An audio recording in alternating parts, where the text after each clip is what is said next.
তোর মাথা নবীজির মাথার মতো বানা, তোর মুখ নবীজির মুখের মতো বানা, তুই তোর পোশাকটা নবীজির পোশাকের মতো বানা। পায়জামা পরতে, লুঙ্গি পরতে টাকনুর উপরে পরবি। রাস্তা দিয়ে যখন হাঁটবি ডান দিক দিয়ে হাঁটবি, নিচের দিকে তাকাইয়ে হাঁটবি, নিচের দিকে নামবি সুবহানাল্লাহ বলবি, উপরের দিকে উঠবি আল্লাহু আকবার বলবি, সমতল ভূমি দিয়ে চলবি লা ইলাহা ইল্লাল্লাহ বলবি। তুই যখন হাঁটতে থাকবি তোর বডির মধ্যে আল্লাহ পাক নবীজিকে ভাসাইয়ে দিবেন। সুন্নত है मेरे पेश नजर कल्ब में अल्लाह, কেন আল্লাহ বলেন না কেন? सुन्नत है मेरे पेश नजर कल्ब में अल्लाह, रोजा मेरी आंखों में है काबा मेरे दिल में। सुन्नत के पाखिर चोख बनाओ, আল্লাহ কে খোঁজা লাগবে না। আল্লাহ বলেন তুই আমারে খুঁজে কেমনে পাবি, আমি তো ওয়ারাউল ওয়ারা শব্দটা মনে রেখে যুবক মনে মনে হাতে ছিল খেজুরের ছড়া, একটা দুইটা খাইতেছে, তারপর দূর দেরি হয়ে যাইতেছে, আমি আল্লাহর মুস্কি হাসি নিব এই বইলাই শত্রুদের দিকে দৌড় দিছে। তো নবীজি এইভাবে অপলক নেত্রে তাকাইয়া রইছেন, মনে হয় যেন মেঘের মধ্যে চাঁদ ঢুকে যাচ্ছে। এরপরে যুদ্ধ করতে করতে শহীদ হয়ে গেছেন। শহীদ হওয়ার পরে উহুদের যুদ্ধের দুইজনকে এক এক কবরে শোয়ানো হয়েছে, দুইজন। তার মধ্যে আলাদা মুসাব ইবনে উমাইর, ওনার জন্য আলাদা কবর হয়েছে, বিশাল দেহ, ওনার কবরটাও বড়, তো ওনার জন্য আলাদা কবর। কি জন্য? ওনারে যখন কবর দিতে যাবে সাহাবীরা এসে কয় ইয়া রাসূলুল্লাহ, ওনার তো একটা মাত্র চাদর, মাথা ডাকলে পা বের হয়ে যায়, পা ডাকলে মাথা বের হয়ে যায়, কি করি? তো নবীজি মনে মনে চিন্তা করতেছেন কি করা যায়। এর মধ্যে ওহী আসে, কিচ্ছু দেওয়ার দরকার নাই, মাথাটা ঢাইকে দাও আর ওর পায়ের উপরে ঘাস দিয়ে দাও, আমি আল্লাহ ওর জন্য জান্নাতের পোশাক তৈরি করে রাখছি, ওর শুধু এই মুসাব ইবনে উমাইর ওনাকে আলাদা কবরে শোয়ানো হয়েছে, আর সবাইকে দুইজনকে এক এক কবরে শোয়ানো হইতেছে।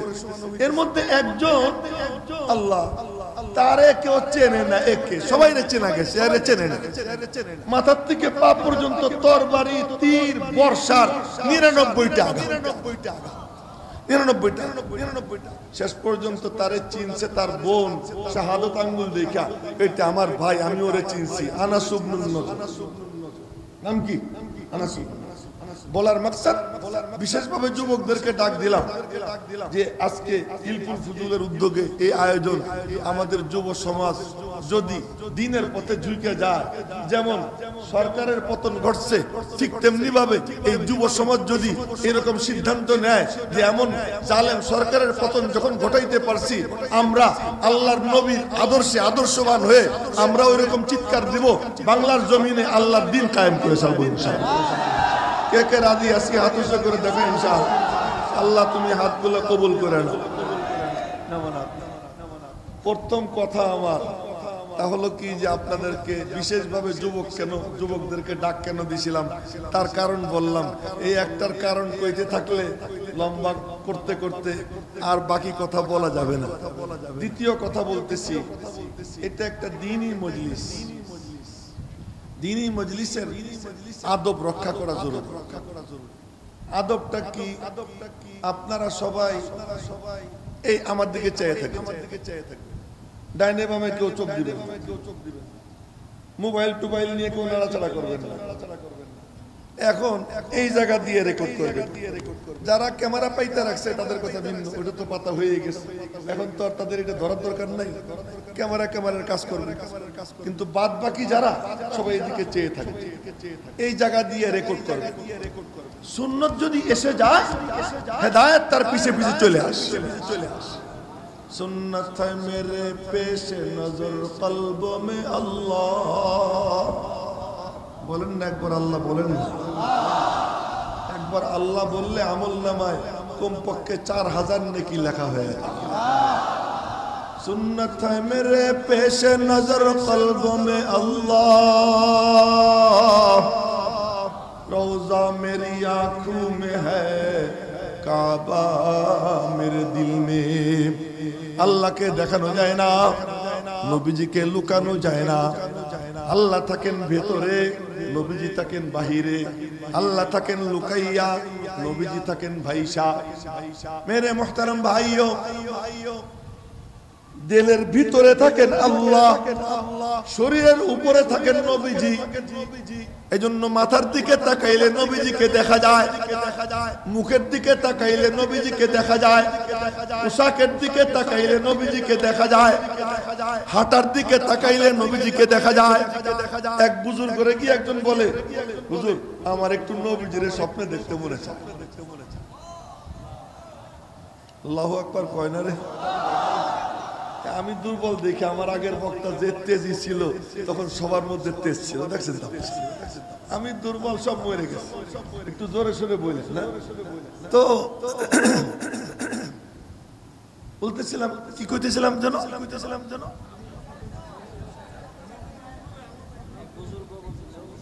হ্যাঁ হ্যাঁ, জাযাকাল্লাহ জাযাকাল্লাহ। ওরে আমি 100 টাকা দিয়ে দেব, 100 টাকা দিয়ে দেব। হ্যাঁ, আমার মনে করাই দিছে, 100 টাকা দিয়ে দেব। তো বলতেছিলাম যে নবীজির স্বপ্নে দেখতে মনে চায়। ও আপনারা জানেন আমাদের এক বুজুর্গ ছিলেন, নবীজির স্বপ্নে দেখাইতেন। ওনার নাম সৈয়দ হাসান রসুল নুমা। উলামায়ে হিন্দ কা শানদার মাজি এক কিতাব আছে, ওই কিতাবের মধ্যে এই ঘটনা। ওনার নাম সৈয়দ হাসান, নামের ডেজিগনেশন রসুল নুমা। উলামায়ে ইকরাম তালেবে ইলমরা জানে ইসমে ফাইল সামাইল সিগা, রসুল নুমা মানে রসুলকে দেখাইতেন। এই ওনার নামের ডেজিগনেশন। কিন্তু ওই জামানায় আজ থেকে প্রায় 300-350 বছর, 400 বছর আগে কেউ যদি বলতো আমি নবীজির স্বপ্নে দেখতে চাই, উনি বলতেন 2000 রুপি দাও, 2000 রুপি, ইন্ডিয়ার টাকা। তো 2000 রুপি বর্তমান জামানায় প্রায় কোটি টাকার কাছাকাছি হয় সেই সময়। 2000 রুপি দাও, 2000 রুপি দাও। তো 2000 রুপি দিত, আর উনি তাওয়াজ্জু দিতেন, ও দেখতেন। তো ওনার বউ কয় কি, কতজনকে দেখাইলেন, আমারও একটু দেখাই দেন। বউ বলছে, তো উনি বললেন সবাই তো 2000 রুপি দেয়, তুমিও দাও। 2000 রুপি দিলে দেখাই, তুমিও 2000 রুপি দাও। আমি কই পাবো, আপনি আমারে দেন, তাহলে দিয়ে দেবেন। কত কথা তো ঠিক, ওনার তো টাকা নেই। ঠিক আছে, তোমার টাকা লাগবে না, তুমি এক কাম করো, কি বিয়ের দিন যেমন সাজছিল আজকে ওরকম সাজু। বুড়ি বয়স হলো 70-75, আর মানে বিয়ের সময় যেমন সাজছিল ওরকম সাজতে কইছে, উনি ওনার সমন্দিরে খবর দিয়েছেন অমুক টাইমে তুমি আইসো। যখন ভাই আসছে, দরজা খুলে দিয়েছেন। দরজা খোলার পরে ভাই ঢুকছে। এখন ওই হুজুর বলতেছেন, দেখছো তোমার বোনের কারবার, এই বুড়া কালে বউ সাজছে। ও বেহুশ হয়ে পড়ে গেছে, শরমে বেহুশ হয়ে পড়ে গেছে। তো উনি বললেন, তুই যা, তোর কাম শেষ। আরে বিদায় করে দিছে। বিদায় করে দেওয়ার পরে চোখে পানি পুনি ছিটাইয়া হুশে আনছে। হুশে আনার পরে বললেন, কি রে দেখছিস নি, দেখছো নি? কাহা নবীজিরে দেখছি সব। আল্লাহু আকবার কয় না? এই কাম করলেন কেন? আর কোনো উপায় ছিল না। তার কারণ দেলের উপরে চাপ পড়তে হবে। তো তোমার তো আমি টাকা দিলে তো তোমার দেলে চাপ পড়বে না, এই জন্য এই কায়দায় চাপ ফেলে এলাম। কত মজার মজার কাহিনী আছে না। এক যুবক বিয়ে করছে, বিয়ে করে বাসর ঘরে গেছে। বাসর ঘরে গিয়া আমাদের বুজুর্গদের পাওয়ার কত তাই বলতেছে। হ্যাঁ হ্যাঁ, তোমরা এই কথা মনে করো না যে তোমরা খুব শক্তিশালী। হ্যাঁ, এরা কিছু কয় না, যদি ময়দানে নাইমা পড়ে এদের মোকাবেলা করার সামর্থ্য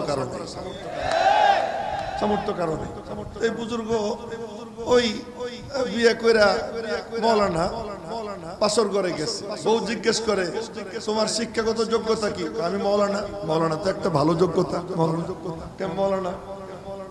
মৌলানা তো বুঝলাম, হাফেজ হইছো নি? আমি 30 পারা কোরআন শরীফের হাফেজ। আমার সাথে মিলামেশা করতে হইলে হাফেজ হওয়া লাগবে।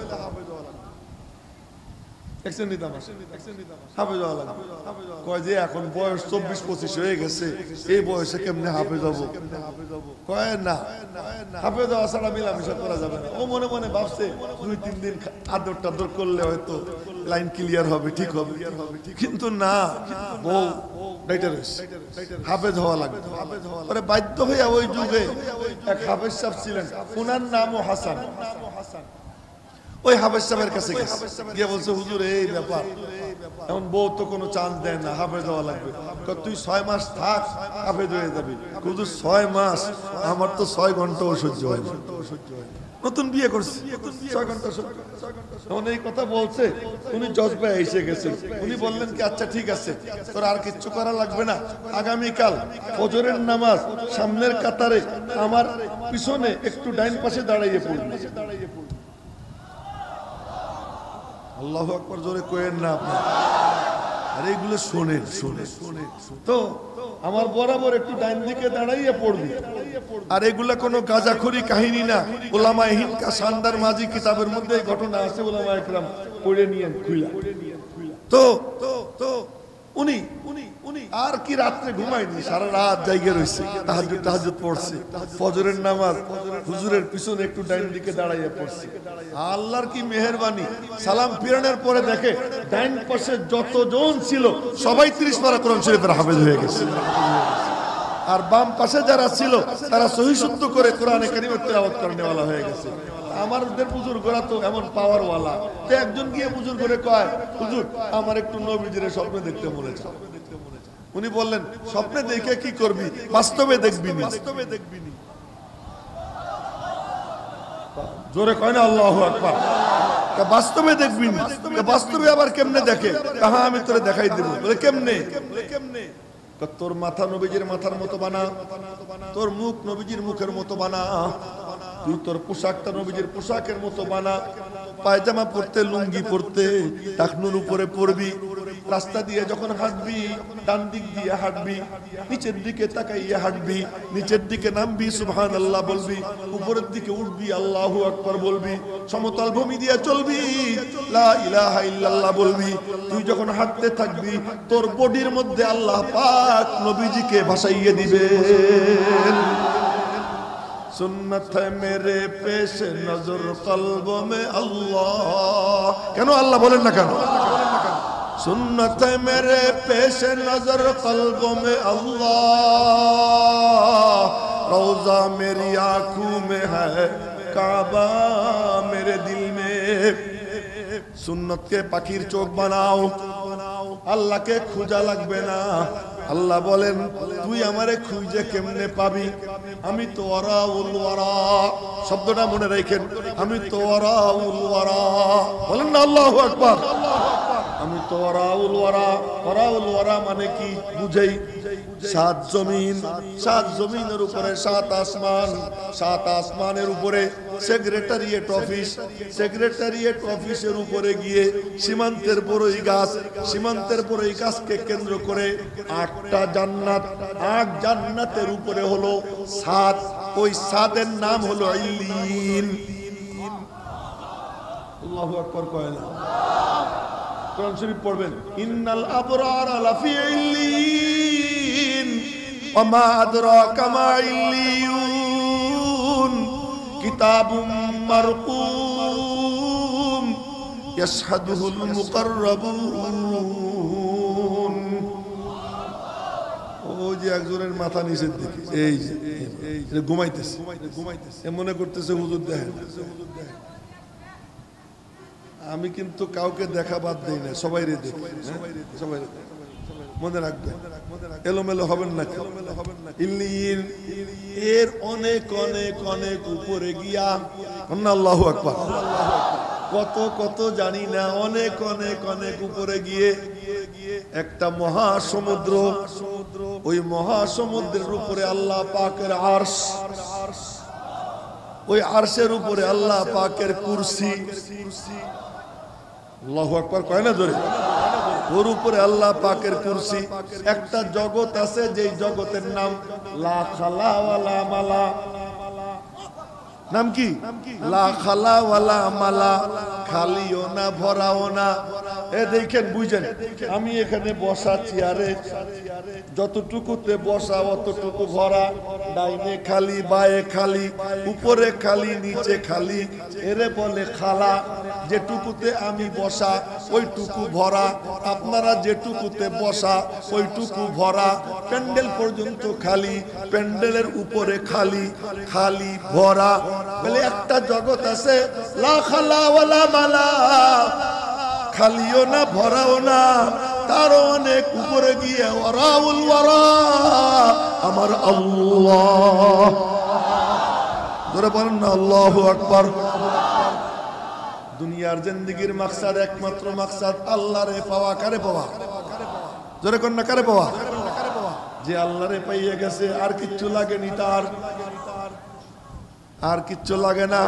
আল্লাহরে যে পাইয়ে যায় তার আর কিচ্ছু লাগে না। ওরে কাইটা টুকরা টুকরা করে কয়েক কর, তাতে কিছু আসে যায় না। ওরে খেজুর গাছের কাটার উপরে বসা।